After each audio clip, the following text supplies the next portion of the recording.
Hello, and welcome back to this Elasticsearch tutorial. In this part, we'll learn about how to install, set up, and configure our Elasticsearch instance.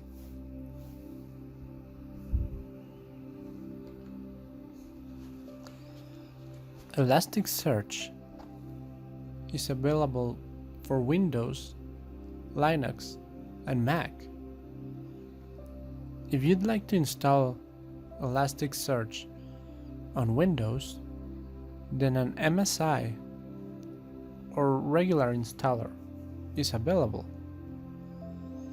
If you'd like to install it in Linux, things are a bit trickier, but not much.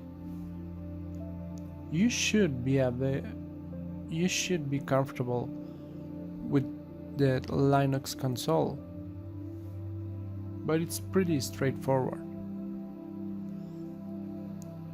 For whatever OS you're using, Java is required, but the Elasticsearch installer includes a bundled edition of Java. If you'd like to use your own version of Java, this can be changed in the settings.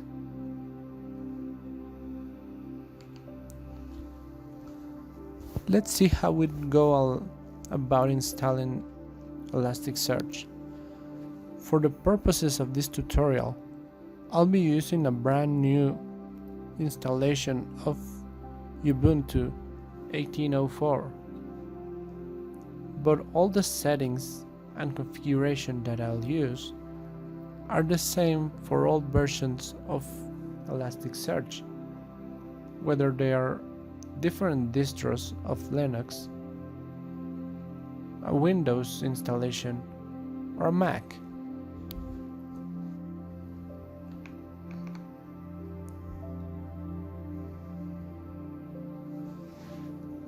The first thing we need to do is to get the Elasticsearch installer from the Elasticsearch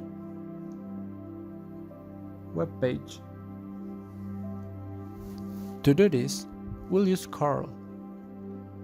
Curl is a Linux console utility used for making web requests.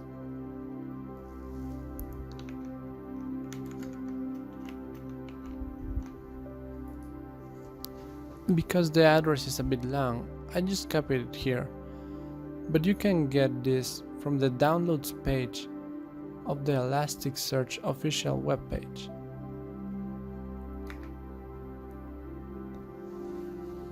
Once I've downloaded this, you will see that I have a tar.gc file of the latest Elasticsearch version, in this case 7.2. Make sure that you get the right version for your OS. In this case, it's Linux x86-64 because I'm using a 64-bit version of Linux. Next, we need to extract this, since it's a compressed file. For that, we'll use another Linux console utility, tar.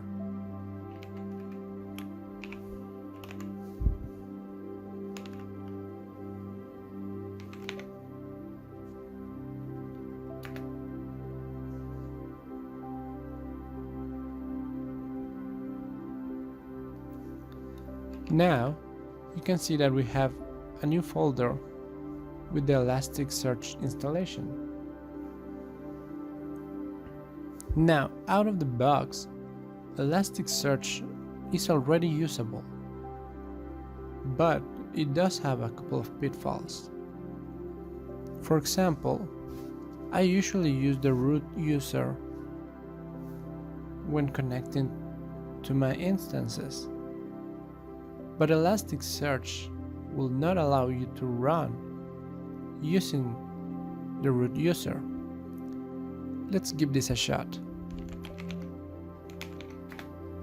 To run ElasticSearch, you go to the bin directory within the ElasticSearch install, and you run the script called ElasticSearch.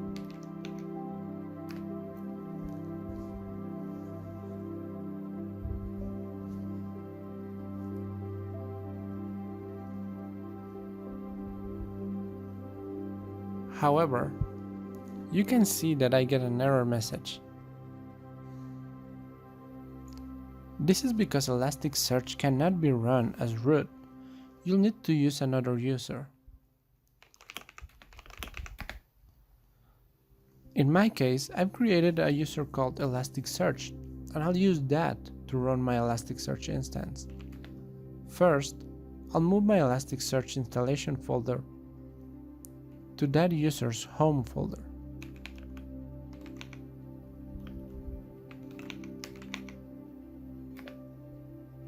Next, I'll log in as that user using the su command.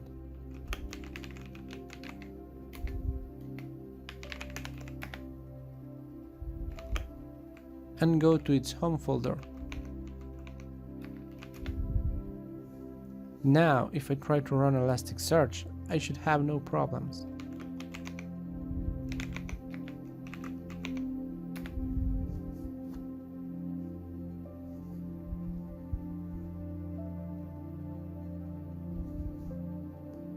Actually, there is one more thing I'll need to do. As you can see, the owner for all of these files is still the root user. So if you downloaded and installed ElasticSearch using your root user, just make sure that you change the permission for those files to the user you'll actually run it as. You can do that using chown.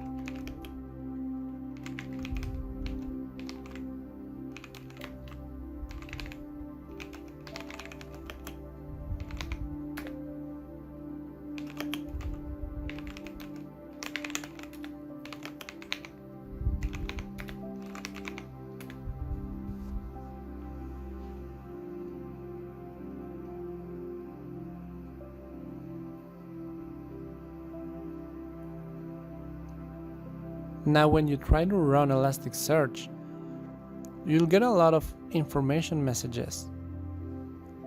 These are just letting you know that ElasticSearch is starting up and any warnings or errors that might come up.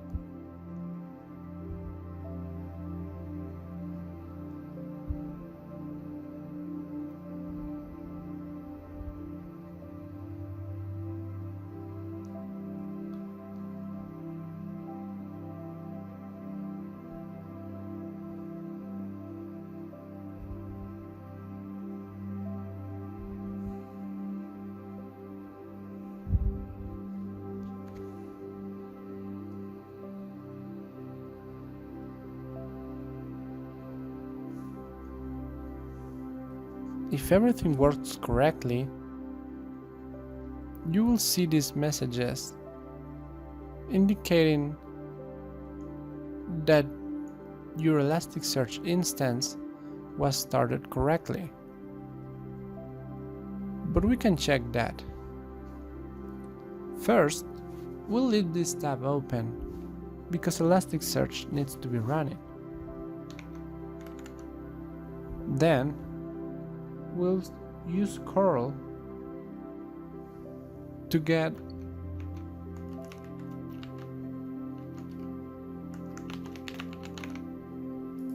our local cluster's health. This is an indicator of the status of your ElasticSearch instance. By default, ElasticSearch will run in port 9200, like this. Now, one important thing to note about ElasticSearch is that everything you do within it is via a REST API. just like you would for any other API. So everything will be either a GET, a POST, or a POT, or any other sort of HTTP request. Let's try this and see what we get. As you can see, you have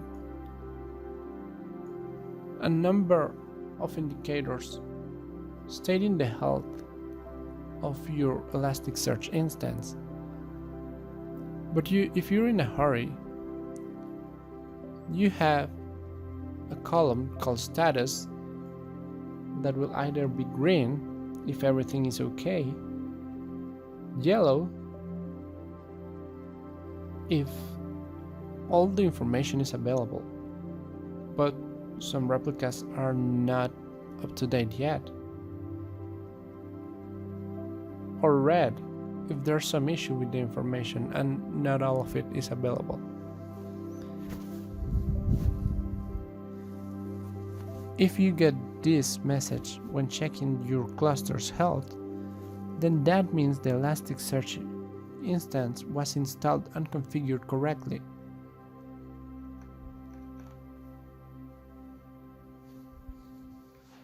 However, by default, this information is only available from localhost. If you want to access your ElasticSearch instance from a different host, for example for development purposes, you will need to configure that within the ElasticSearch configuration. However, keep in mind that best practices for security suggest that you should not allow a different IP to access your ElasticSearch unless you limit that IP to only IPs that you're in control of.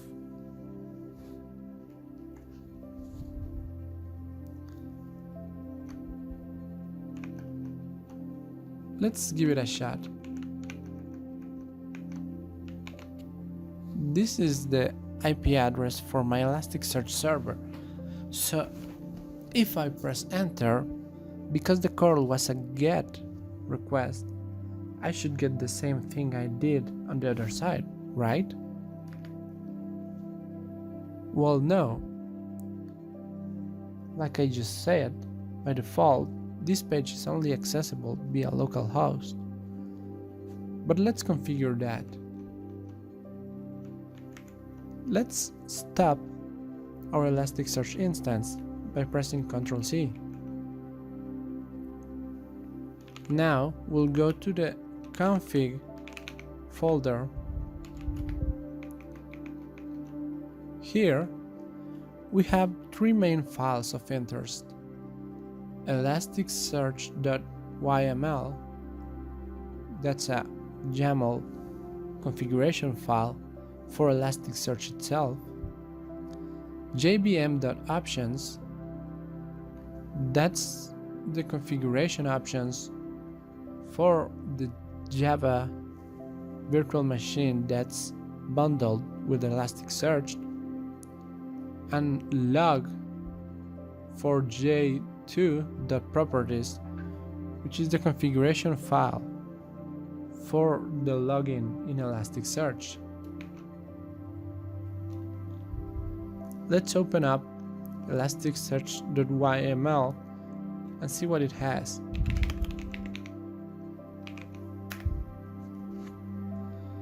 Here, there are a bunch of default configurations that you might want to change.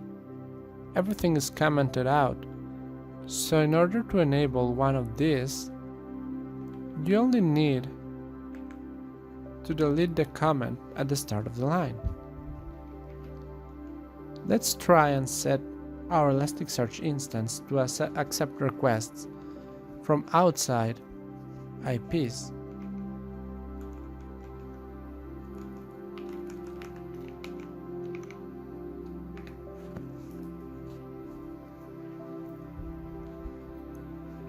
In this case, I'm gonna set the network host as 0.0.0.0, meaning that any address can be used to connect to Elasticsearch. Let's save this and start Elasticsearch again.